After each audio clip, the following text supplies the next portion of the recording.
Hello friends, welcome to naughty knitters. It's me Ansha. ഇതൊരു making video ആണ്. നമ്മുടെ cricket maker 3 ഉപയോഗിച്ചിട്ട് ഒരു കസ്റ്റമൈസ്ഡ് മഗ് ചെയ്തെടുക്കാം. ക്രിക്കറ്റ് മേക്കർ 3യുടെ ആദ്യമായിട്ടുള്ള വീഡിയോ ആണ് ഞാൻ ഇടുന്നത്. എൻ്റെ ഫസ്റ്റ് വർക്കാണ് കേട്ടോ മേക്കർ 3 ഉപയോഗിച്ചിട്ട്. അപ്പോൾ നിങ്ങൾക്ക് കൂടി കാണിച്ചതാണെന്ന് വിചാരിച്ചു.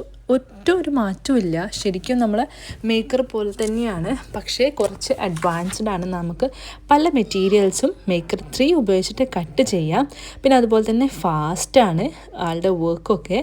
പിന്നെ രണ്ടാമത്തെ കാര്യം എന്താണെന്ന് വെച്ച് കഴിഞ്ഞാൽ, നമ്മൾ സ്മാർട്ട് വിനൈലൊക്കെ യൂസ് ചെയ്യുകയാണെങ്കിൽ മേക്കർ 3യിൽ വിത്തൗട്ട് മാറ്റ് നമുക്ക് കട്ട് ചെയ്തെടുക്കാം കേട്ടോ. അപ്പോൾ ആദ്യം തന്നെ ഞാൻ ഗൂഗിളിൽ നിന്ന് ഒരു ഇമേജ് ഡൗൺലോഡ് ചെയ്തെടുത്തിട്ടുണ്ട്. അതിൻ്റെ ബാക്ക്ഗ്രൗണ്ടൊക്കെ റിമൂവ് ചെയ്തിട്ട് നമ്മൾ ഈ ഒരു ഡിസൈൻ സ്പേസിലോട്ടേക്ക് കൊണ്ടുവന്നിട്ടുണ്ട്. ഇനി നമ്മൾ സൈസിന് അഡ്ജസ്റ്റ് ചെയ്തിട്ട് നമുക്കത് അഡ്ജസ്റ്റ് ചെയ്ത് കൊടുക്കാം. അതിനുശേഷം നമ്മൾ മെഷീന് നമുക്ക് സെലക്ട് ചെയ്യണം. മേക്കർ 3 നമുക്ക് സെലക്ട് ചെയ്യണം. ഇതാണ് നമ്മളുടെ മഗ് വന്നിട്ട് വൈറ്റ് മഗ്ഗാണ്. വൈറ്റ് മഗ്ഗിൽ ഞാൻ ബ്ലാക്ക് വിനൈൽ ഉപയോഗിച്ചിട്ടാണ് കട്ട് ചെയ്തെടുക്കുന്നത്. വിനൈൽ ഞാൻ യൂസ് ചെയ്യുന്നത് സ്മാർട്ട് വിനൈൽ പെർമനൻ്റ് ആണ്. അത് ഉപയോഗിക്കുകയാണെങ്കിൽ നമുക്ക് മാറ്റില്ലാതെ കട്ട് ചെയ്തെടുക്കാൻ കഴിയും കേട്ടോ. അപ്പോൾ മാറ്റില്ലാതെ കട്ട് ചെയ്തെടുക്കുമ്പോൾ ശ്രദ്ധിക്കേണ്ട ഒരു കാര്യം എന്ന് വെച്ചാൽ, നമ്മൾ ആ ഒരു സൈഡ്, അതായത് ഫസ്റ്റ് അവിടത്തേക്ക് ഇൻസേർട്ട് ചെയ്യുന്ന സൈഡ് എന്ന് പറയുന്നത് ഒരേ ലെവലായിരിക്കണം. അപ്പോൾ ആ ഒരു ലെവൽ അനുസരിച്ച് ആദ്യം കട്ട് ചെയ്തെടുക്കുക. പിന്നെ സാധാരണ നമ്മൾ മേക്കറിൽ ചെയ്യുന്ന പോലെ തന്നെ ആദ്യം സ്റ്റാർട്ട് ബട്ടൺ പ്രസ് ചെയ്തതിന് ശേഷം കട്ടിങ് സ്റ്റാർട്ടാവും. നല്ല രീതിയിൽ നമുക്ക് കട്ട് ചെയ്ത് വരും.